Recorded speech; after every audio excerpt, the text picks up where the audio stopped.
tempo, amém? Espero que você tenha tido aí um tempo de oração, tenha falado com o Senhor, tenha colocado diante do Senhor o seu coração, a sua necessidade, a sua vida.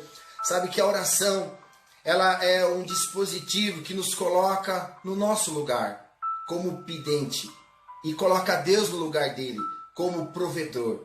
Só Ele pode prover, amém? Então que nós possamos realmente sempre levar o nosso coração, a nossa vida, a nossa dependência ao Senhor. Amém? Glória a Deus. Agora são, aqui no meu relógio, 8h48.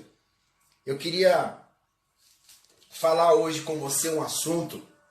E se você quiser colocar um tema aí nessa mensagem, se você estiver anotando aí os versículos, as passagens, eu coloquei como crescendo em fé, ou crescer em fé, amém? Eu quero falar hoje sobre fé, eu quero falar hoje sobre a importância da fé, eu quero falar sobre inimigos da fé hoje, amém? E eu queria começar lendo um texto com você, que se encontra em 1 Timóteo, no capítulo 6, no versículo 12, eu quero ler só a primeira parte dele, que ele diz assim, ó: combate o bom combate da fé, amém? Combate o bom combate, ou seja, milita a boa milícia, né? Ou seja, guerreia a boa guerra. É isso que a palavra do Senhor está dizendo aqui, amém?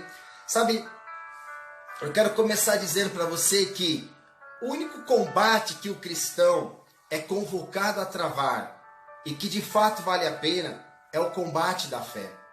A fé, ela é sem dúvida a base, o fundamento para qualquer outro combate. Sabe, se você perder o combate da fé, qualquer outro combate se torna completamente nulo. É um combate sem sentido. Se você está envolvido em qualquer outro tipo de luta, acredite, você está na luta errada. Sabe, não existem algumas lutas que nós travamos que, na verdade, elas não são necessárias. Eu queria que você prestasse atenção naquilo que nós vamos estar falando aqui, porque se você pegar pela metade, se você não entender direito, se você pegar parte disso, você pode, na verdade, não compreender todo o argumento que eu quero passar para você. Tudo aquilo que eu quero te ensinar hoje, que pode mudar a sua vida, que pode te levar para um nível realmente diferente ou mais elevado daquilo que você tem vivido. E eu quero começar dizendo para você acerca de alguns combates que nós travamos, que eles não são necessários. Sabe, por exemplo, não há necessidade de entrarmos em uma briga direta com o diabo, porque Jesus já o derrotou. Sabe, eu sei que a Bíblia vai dizer assim, mas a nossa luta, a nossa guerra não é contra a carne, contra o sangue, né? Mas contra principados e potestades. Sim, mas você vai entender essa mensagem de que nós não lutamos diretamente com ele. Sabe, quanto mais ênfase nós dermos ao diabo, mais estaremos empoderando ele, mais estaremos dando poder para ele, ou seja, atribuindo um poder que ele já não tem mais. Lá em Colossenses, no capítulo 2, no versículo 14, ele diz assim: despojando os principados e potestades, eles publicamente os expôs ao desprezo, triunfando sobre eles na cruz.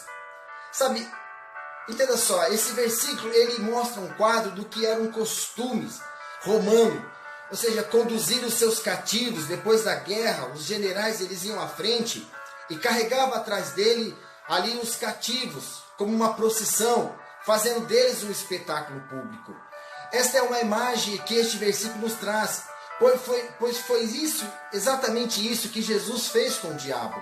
Ele desarmou, ele despiu de todas as suas mentiras, suas arrogâncias, seu engano, a sua acusação, e expôs ele publicamente. Sabe, na sexta-feira da tarde da crucificação de Jesus, o diabo pensou que tinha vencido. Ele pensou: matei o Filho de Deus. Este foi o pensamento dele. Mas a morte de Jesus na cruz foi uma aparente derrota seguida de uma verdadeira vitória sobre o diabo e todos os pecados, porque no domingo pela manhã Jesus estava ressuscitado. Glória a Deus por isso. Amém? no domingo da manhã, ele estava vivo, ele estava ressuscitado. A morte que havia pego ele na sexta-feira já não teve ou não pôde ter domínio sobre ele. E por essa razão o diabo foi exposto e foi destituído completamente de todas as suas armas, de todas as suas mentiras, os seus enganos. Ele foi exposto e vencido pela morte, pela ressurreição de Jesus Cristo. Aleluias, glória a Deus. Hebreus, no capítulo 2, no versículo 14, versículo 16, ele diz assim, portanto, visto que os filhos são pessoas de carne e sangue, ele, quem? Jesus, também participou desta condição humana, para que por sua morte ele derrotasse aquele que tem o poder da morte, isso é, o diabo, e libertasse aqueles que durante toda a vida estiveram escravizados pelo medo da morte. Pois é claro que não é a anjos que ele ajuda, mas aos descendentes de Abraão. Sabe, quando ele diz isso, descendente de Abraão, ele se refere, na verdade ele não se refere aos judeus. Ele não se refere aos descendentes de Abraão segundo a carne, mas se refere aos que pela fé vieram a crer em Jesus, sendo com isso justificado por Deus, tornando-se, então, por conta desta fé, descendentes de Abraão. Sabe, Jesus como homem, ele representa a cada um de nós. Ele morreu na cruz, fazendo-se pecado e levando o nosso pecado. E não somente os nossos, mas do mundo inteiro, diz a Bíblia. 1 João 2,2 diz isso. Sabe, o diabo ele é espécie de eu diria assim, como é que posso te dar um exemplo? É como um cachorro acorrentado, né? Ele late, ele faz barulho, ele ameaça, ele balança a cabeça, ele baba, mas ele não tem poder de fazer mal a você. O máximo que ele faz é ficar ao derredor, rugindo como se fosse um leão, mas ele não é um leão.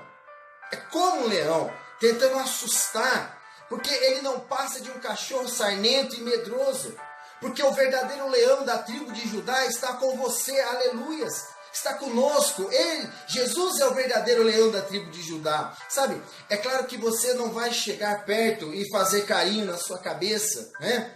Se fizer isso, ele vai te morder. Mas essa vitória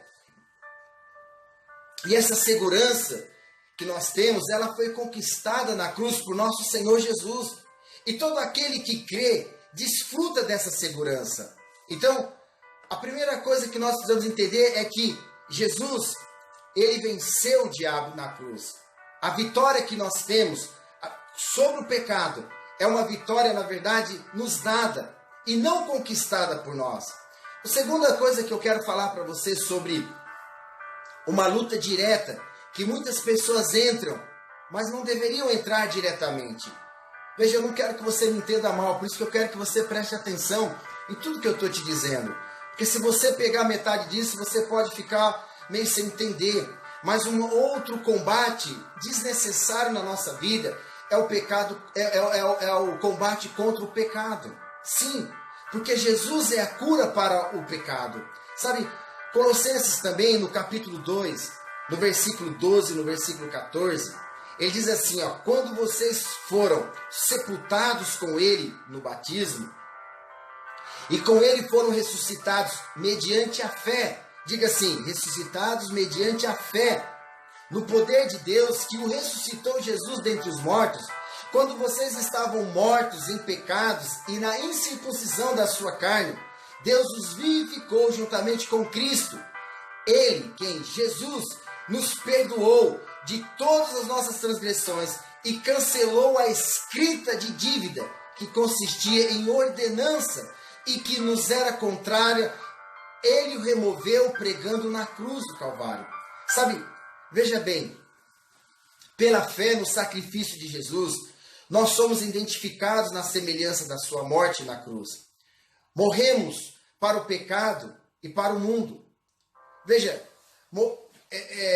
e não só isso, mas isso, não somente isso, mas isso nos faz, na verdade, semelhantes, idênticos a Jesus pela fé. E pela fé, juntamente com Cristo, fomos ressuscitados para uma vida nova, uma novidade de vida, livre do poder e do domínio do pecado. Sabe, quanto aos pecados, nossos pecados cometidos, em Cristo nós somos perdoados completamente. Então agora, quando você peca, presta atenção, veja bem, quando você peca, você confessa não para obter o perdão de Deus, como se Deus estivesse de cara fechada para você, porque Ele já nos perdoou em Cristo, sabe? Mas para que a sua consciência seja pura diante de Deus, para que a sua comunhão seja restabelecida com Ele, porque o pecado, ele gera uma barreira, não da parte de Deus, mas da nossa parte, da sua parte. Veja, o pecado não é impedimento para Deus vir até nós. Nunca foi. Pelo contrário, Ele veio quando nós estávamos completamente mortos em pecados e em delitos. Agora veja só, como que Deus nos deu vida? Né? O que nos mantinha morto? Você talvez, sabe, não tinha, você não pode ter vida diante de Deus sendo um pecador. Porque a Bíblia diz que Ele nos perdoou de todas as transgressões e cancelou a escrita de dívida. E nos vivificou para uma novidade de vida. Precisamos crer que pela fé em Cristo fomos perdoados e justificados para vivermos pela fé uma nova vida. Essa é uma promessa de Deus. Mas se porventura cometemos algum pecado, presta atenção, que a nossa consciência venha nos acusar, então nós podemos confessar os pecados, né, os nossos pecados, porque Ele é fiel e justo para perdoar os nossos pecados e nos purificar de toda injustiça. 1 João capítulo 1, versículo 9 diz isso. Agora, observe uma coisa. Deixa eu te esclarecer algo. Eu queria que você prestasse atenção, porque em alguma coisa, quando você coloca a sua confissão como única condição para o perdão de Deus, acima da fidelidade da obra perfeita do Calvário, então eu queria que você pensasse alguma coisa. Primeiro, você confessa todos os seus pecados cometidos? Pensa. Segundo, e se você confessa, você acredita que confessa todos os pecados? Você confessa instantaneamente o momento em que comete? Ou você comete aqui e depois de um tempo você vai lá pedir perdão? E se você acredita que confessa todos os pecados, de verdade, você confia na sua memória para lembrar de todos eles? Porque se você esquecer de um só, Deus não esquece. Se você basear que o seu perdão está fundamentado na sua confissão. Sabe, meu irmãozinho, minha irmã, meu amigo, eu quero que você reflita comigo. Se o perdão dos nossos pecados dependesse apenas da nossa confissão, então seríamos, olha só, primeiro, seríamos uns mais perdoados do que os outros. Segundo, a nossa segurança de perdoados estaria baseado na nossa capacidade de memória, de lembrar. Terceiro, viveríamos constantemente acusados, oprimidos pelos nossos pecados. Portanto, não parece isso uma novidade de vida. Viveríamos pela nossa justiça e anularíamos a justiça de Deus sobre a nossa vida. Em quinto, estaríamos misturando a lei com graça. E quem faz isso está desligado de Cristo. Gálatas vai dizer isso. Sabe, estamos desligados, estamos fora das bênçãos de Abraão. Portanto, a fé fica inoperante. Sabe, Efésios no capítulo 1, versículo 4, até o versículo 7, ele diz assim, ó. Porque Deus nos escolheu nele, antes da criação do mundo, para sermos santos e irrepreensíveis. A palavra irrepreensível significa sem culpa. Sem culpa. em sua presença. E diz assim: em amor nos predestinou para sermos adotados como filhos por meio de Jesus Cristo, conforme o bom propósito da sua vontade, para o louvor da sua glória, da sua gloriosa graça, o qual nos deu gratuitamente no amado. Ou seja, em Jesus. Nele, em Jesus, temos a redenção completa e total por meio do sangue de Jesus. Ou seja, o perdão dos pecados de acordo, ou seja, conforme ou segundo com as riquezas da graça de Deus. Então entenda só, o perdão dos nossos pecados não está fundamentado no nosso mérito, mas está fundamentado no mérito de Cristo, na obra de Cristo. A nossa fé precisa ser fundamentada em Cristo, na obra dele. O mérito é dele e não nosso. Sabe? Portanto, se há um combate que nós devemos ter de forma ferrenha, é o combate da fé. Compreende? Pois há um inimigo inimigos e impedimento que luta contra a nossa fé, que tenta combater a nossa fé. Se ele conseguir destruir a nossa fé, qualquer outra luta não faz sentido. Se destruir a nossa fé no sacrifício de Jesus, na obra de Cristo, na fidelidade de Deus, se ele destruir ou minimizar ou arrancar a nossa fé, então nós vamos começar a lutar para tentar manter uma postura ou manter, na verdade, um comportamento, e isso não vai nos chegar a nenhum lugar. O maior inimigo da fé, agora eu quero dizer algo para você, é a falta de compreensão da palavra de Deus. Sabe, na realidade, todos os impedimentos contra a fé, eles são centralizados na falta de conhecimento real da palavra do Senhor. Na verdade, na maioria das vezes as pessoas estão lutando com o inimigo errado. Ou elas estão lutando contra o pecado, ou lutando contra o diabo. Lutando contra suas paixões, lutando contra suas tentações. Estão sempre lutando para tentar manter uma vida reta diante do Senhor. É uma luta em que elas nunca vão ter vitória. Porque se elas tiverem vitória, elas vão dizer assim: ah, eu venci. E tira o mérito de Cristo, o mérito da obra da cruz. Compreende? Sabe, o problema é que quando as pessoas lutam de forma direta contra esses inimigos, elas acabam contando com o que elas têm e com o que elas podem. Elas acabam dependendo delas e por essa razão elas já entram nesta luta derrotadas por não saberem ou não crerem na palavra de Deus. Veja, o segredo é entender o que a nossa vitória, ela não é conquistada por nós. Não é.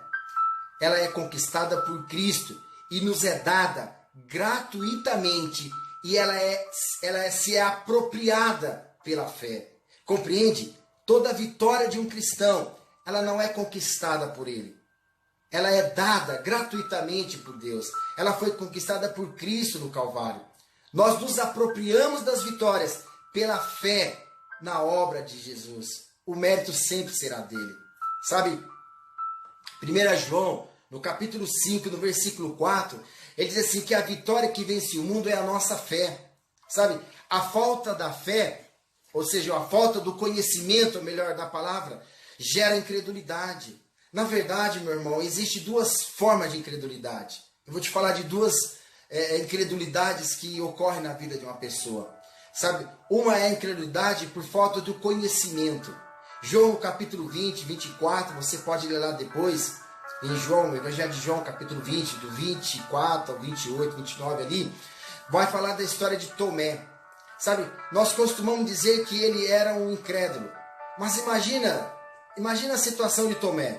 Imagina que um amigo seu morreu, você foi no enterro dele, a família dele estava lá, e aí de repente eu chego para você e digo para você que viu seu amigo andando na rua e que até falei com ele.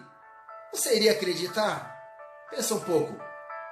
Bem, se você acreditar nisso, eu vou vender para você um terreno na lua. Entende? É evidente que você não vai acreditar sem nenhuma evidência ou na falta de outra testemunha. Sabe, é assim que ocorre com as promessas da palavra de Deus. As pessoas não creem porque elas não conhecem, porque elas não ouviram sobre elas.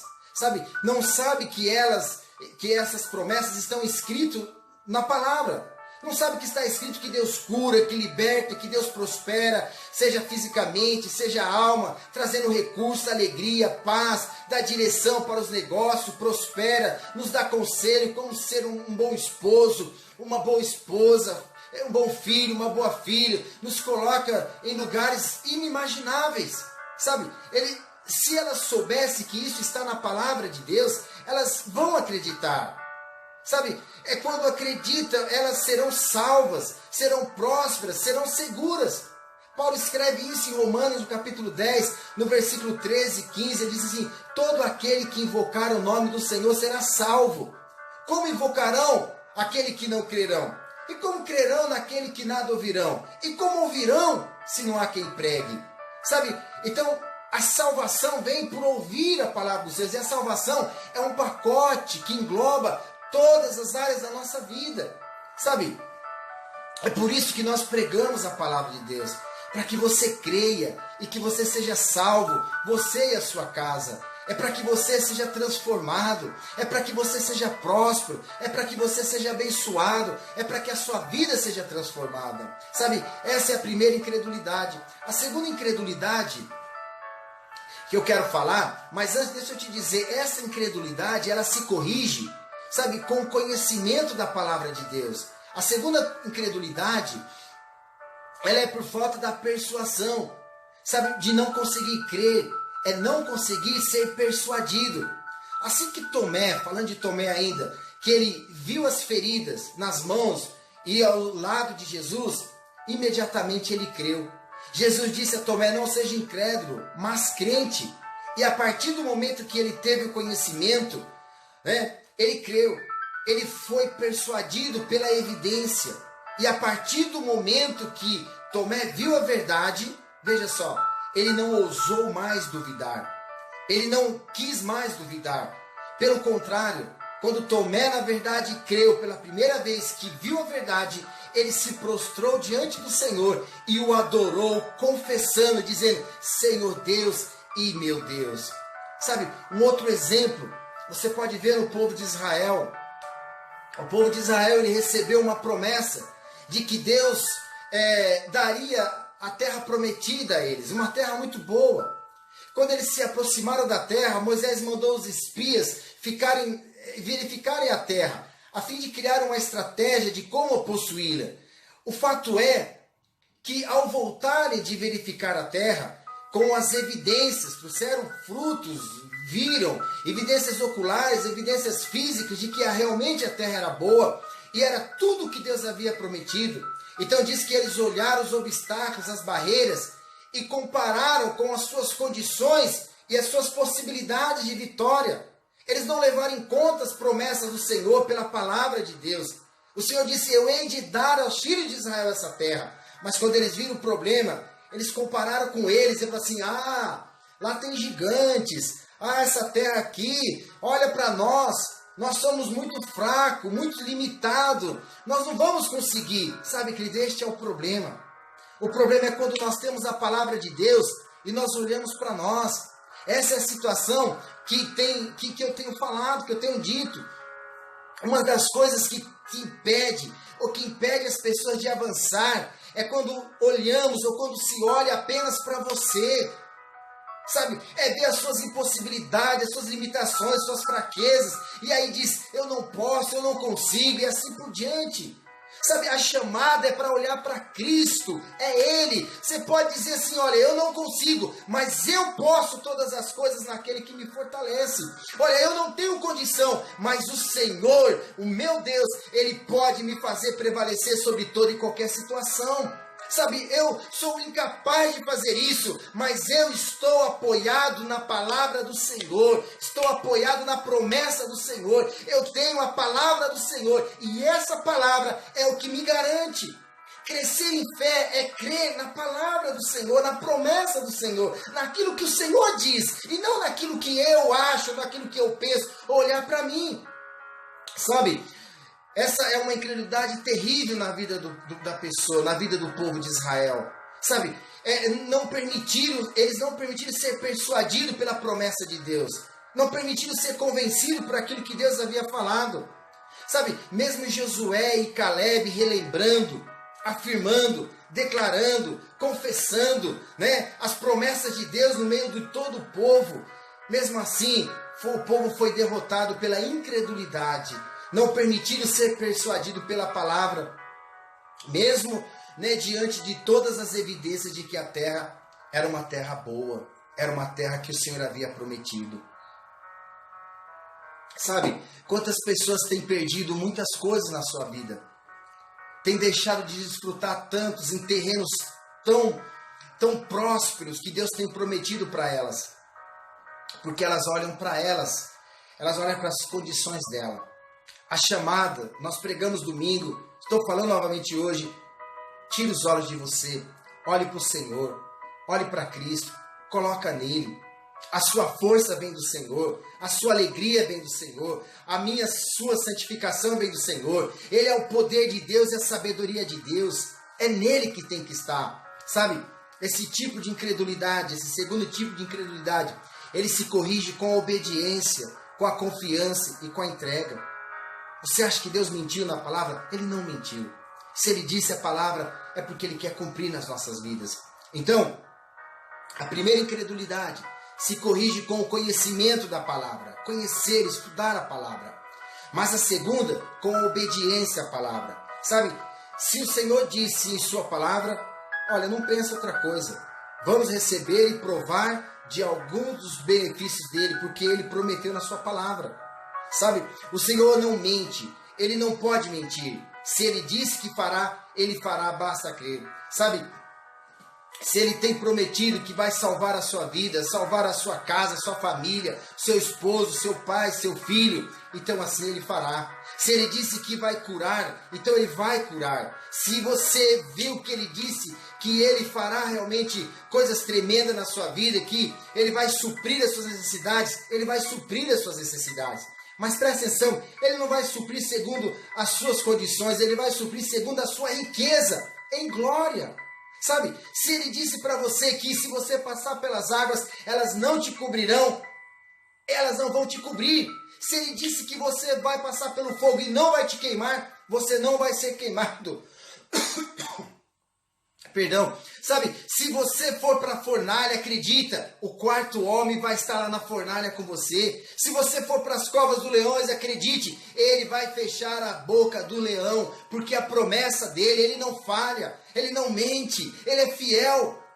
E nós nos apropriamos de todas as promessas pela fé. Agora, por outro lado, a nossa fé cresce automaticamente à medida que cremos, né?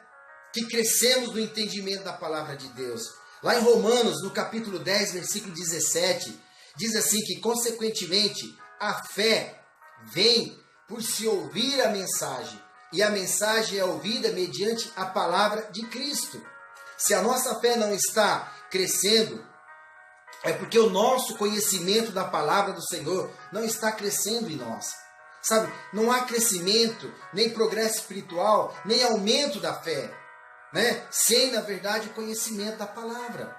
A melhor resolução que você pode tomar nesses dias de isolamento, né? Que você está aí preso aí, os que estão, sabe, continuar, é decidir hoje, iniciar uma busca pelo conhecimento de Cristo. E você fará crescer o seu conhecimento da palavra de Deus. Sabe, dedique-se, pois ao estudo da palavra, ele automaticamente a sua fé vai crescer. Logo você crescerá e vai progredir espiritualmente. Sabe, você vai ver que na verdade a sua confiança em Deus ela vai ser cada vez mais abrangente, não só em determinadas áreas. Sabe, eu acredito que existem algumas áreas da sua vida que você tem certa confiança no Senhor. Mas é provável que existem outras áreas que você fica na dúvida. É preciso que a palavra do Senhor ela vá tomando o nosso coração. Se Deus tem uma promessa, se apegue nessa promessa. Se Deus tem liberado uma palavra sobre a sua vida, olha, se apegue a essa promessa. Agarre ela. Acredite nela. Deus não mente. Ele jamais pode voltar atrás da sua palavra. Uma vez que Ele liberou a sua palavra cumpre o propósito pelo qual foi enviado. Entende? Nós somos desafiados a isso. Os inimigos da nossa fé, na verdade, aquilo que impede a nossa fé, o que o inimigo quer, na verdade, é destruir a nossa fé. É levar a nossa fé, na verdade, ao nível muito baixo, muito pequeno, para que nós não venhamos a depositar no Senhor a nossa confiança, sabe? Mas acredite, nós combatemos a fé, a primeira incredulidade, quando conhecemos a palavra de Deus. Poxa, o Senhor disse isso na palavra? Se disse, está dito, eu creio, pronto e acabou. É assim. A segunda é, eu sei que o Senhor disse, então eu vou crer, eu vou obedecer a palavra dele, eu vou ficar firme na palavra dele. Eu quero que você hoje receba essa palavra, amém? Eu quero que você cresça em fé. Eu quero que você seja um vencedor na sua fé. Eu quero que você tire os olhos de você, tire os olhos do que você pode ou que você não pode. Olhe para o Senhor. Uma vez que os seus olhos estiverem no Senhor, então você vai poder, porque Ele vai te capacitar, Ele vai te dar forças, Ele vai te levantar, te dar condição. O mérito é do Senhor, a capacitação é do Senhor. Amém? Nós estamos vendo a situação que estamos vivendo, essa pandemia toda. Gente, é mundial, é um vírus. Presta atenção, com toda a tecnologia que nós temos, com toda a capacidade que nós temos, e nós sabemos que o mundo tem, a medicina está extremamente avançada. Olha o caos que está virando o planeta. Entende? Então, isso é só para revelar que a nossa confiança tem que ser no Senhor. Mas a nossa confiança precisa ser pautada na palavra de Deus. A nossa fé cresce automaticamente à medida que nós absorvemos a palavra do Senhor. Amém? Eu quero realmente abençoar a sua vida. Eu quero que você tenha recebido essa palavra. Amém? Eu quero que isso fique na sua cabeça. Tudo aquilo que Deus tem para a sua vida não é pela sua conquista, é pela conquista do Senhor. Mas nós nos apropriamos de tudo que foi conquistado pela fé, crendo, confiando, confessando, declarando, ministrando, amém? E caminhando com a certeza de que o que prometeu é fiel para cumprir na minha vida e na sua vida. Eu não sei o que você está vivendo, eu não sei de que forma você está passando esses tempos, esse período, mas eu só sei de uma coisa, que se você confiar no Senhor, continuar colocando a sua dependência no Senhor, continuar mergulhando, conhecendo o Senhor, buscando o Senhor, a sua fé vai crescer de tal forma que não haverá montanhas que vai se impedir você de passar. Não haverá barreiras, não haverá limites para você, não haverá mar que não vá se abrir, não haverá fogo que vai te queimar, não haverá leão que vai rugir contra você, que vai te intimidar, não haverá fornalha que vai te impedir. Você vai passar triunfante na presença do Senhor. Amém? Que Deus abençoe a sua vida. Glória a Deus por estar conosco neste momento. Esse é o nosso culto de terça-feira, amém? Da comunidade Eu Creio. Quero que você nos acompanhe lá. Nós temos colocado algumas lives, temos lá o YouTube, algumas coisas que temos ministrado lá. Temos o Instagram, né? Amém? E que você possa fazer parte deste momento conosco. Nosso objetivo, nosso intuito é só um, é abençoar a sua vida. Nós, como Eu Creio, queremos abençoar a sua vida, né? Então, você que é da Eu Creio, eu quero declarar sobre a sua vida que temos orado por vocês, temos orado pela sua casa, sua família. Peço a vocês que orem por nós, né? Orem pela nossa família, orem pelo nosso país. Ora, porque, como eu tenho falado, nós vamos viver um tempo extraordinário de prosperidade na nossa vida. Você que está com medo de perder o seu emprego, você que está com medo de passar dificuldade, necessidade, acredite, você não vai passar em nome de Jesus, amém? Não vai passar primeiro porque o Senhor é fiel e Ele vai cuidar de você, cuidar da sua família. Segundo, você não vai passar porque nós estamos juntos, estamos unidos, amém? Estamos com os braços estendidos, com as mãos abertas para socorrer, para auxiliar naquilo que for preciso, amém? Isso é colocar a fé de maneira operante, crendo que o Senhor é que supre as nossas necessidades. Eu quero fazer uma oração com você. Eu queria que você fizesse essa oração, uma oração de confissão, amém? Eu quero que você diga assim: que você fala: Senhor, a partir de hoje, a minha fé crescerá. Minha resolução é que meu conhecimento na palavra de Deus crescerá. Minha compreensão da palavra de Deus crescerá. A fé, portanto, virá. A minha fé crescerá.